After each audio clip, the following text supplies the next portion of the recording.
Welcome to Glow Tide Fairy Tales. மலர் மணம் வீசும் அரண்மனையில் ஒரு அமைதியான காலை. இன்று ராஜ்யத்தில் 2 சிறு முத்துக்கள் பிறந்தார்கள். ஒரே மாதிரி முகம், ஒரே மாதிரியான சிரிப்பு. அவர்கள் இரட்டை அதிசயம். ஒரு இளவரசியின் பெயர் ஆராதனா, மற்றொரு இளவரசியின் பெயர் ஆத்மீகா. ராஜா ராணியின் மகிழ்ச்சியில் கண்களை மறைக்க முடியவில்லை. அந்த நாள் ராஜ்யம் முழுவதும் புன்னகையால் நிரம்பியது. இந்த பிள்ளைகள் எனக்கு கடவுள் தந்த வரம். அரசே, இவர்கள் இருவரும் என் அன்பு தேவதைகள். ஆனால் இந்த சந்தோஷம் நிலைக்கவில்லை. அவர்களுடைய 6 வயதில் அவர்களுடைய தாய்க்கொடிய நோயால் பாதிக்கப்பட்டார். அரசே, நம் மகள்களை கவனமாக பார்த்துக் கொள்ளுங்கள். இதை கூறிய அடுத்த நொடியே அவள் இறந்துவிட்டாள். அதன் பிறகு அரசர் ராஜசேனி என்ற ஒரு ராணியை திருமணம் செய்தார். அவள் மிகவும் கொடூரமானவள். அவளுடன் அவளுடைய மகளும் வந்தாள்.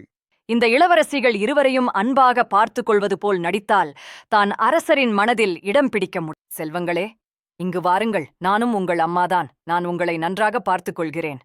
அப்படியா அம்மா? எங்களுக்கும் உங்களை மிகவும் பிடித்திருக்கிறது அம்மா. இளவரசிகள் இருவரும் அவள் பேசுவதை உண்மையென நினைத்து மகிழ்ச்சியடைந்தார்கள். ஆனால் ராணி மனதில் இருந்தது கெட்ட எண்ணம் தெரியவில்லை. ஒரு நாள் அந்த அரண்மனைக்கு ஒரு வயதான மனிதர் வந்தார். அவர் அரசரிடம் 2 இளவரசிகள் எதிர்காலத்தை கூறினார். அரசரே, உங்கள் மகள்களின் ஒருவர் உண்மையை வெளிக்கொண்டு வருவாள், மற்றொரு மகள் ராஜ்யத்தை காப்பாற்றுவாள். இந்த செய்தி ராணியின் இளவரசி லூராவின் காதிற்கும் சென்று சேர்ந்தது. அவள் மிகவும் கோபம் கொண்டாள். என்ன அம்மா இது? அப்போ நான் இந்த ராஜ்யத்தை ஆளமாட்டேனா? நீ பொறுமையாக இரு லூரா, நான் பார்த்துக் கொள்கிறேன். நான் உன்னை இந்த நாட்டிற்கு ராணியாக்காமல் விடமாட்டேன். இப்படியே சில வருடங்கள் கடந்தன.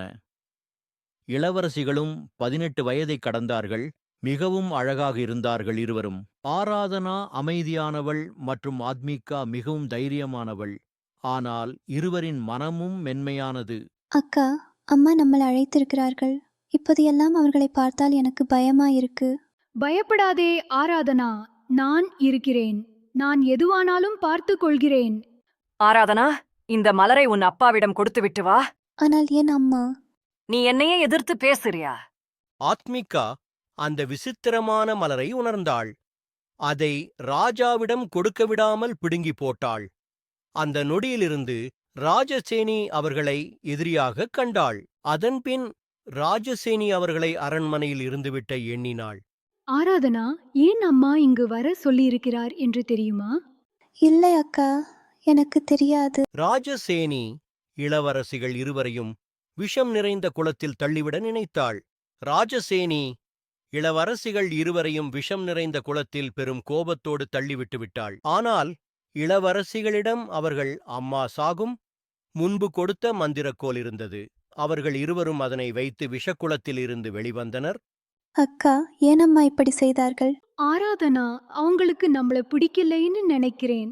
நாம் கண்டுபிடிப்போம் அவங்கள் என்ன செய்ய விரும்புகிறார்கள் என்று. அவர்கள் இருவரும் ராணியின் திட்டத்தை கண்டுபிடிக்க சென்றார்கள்.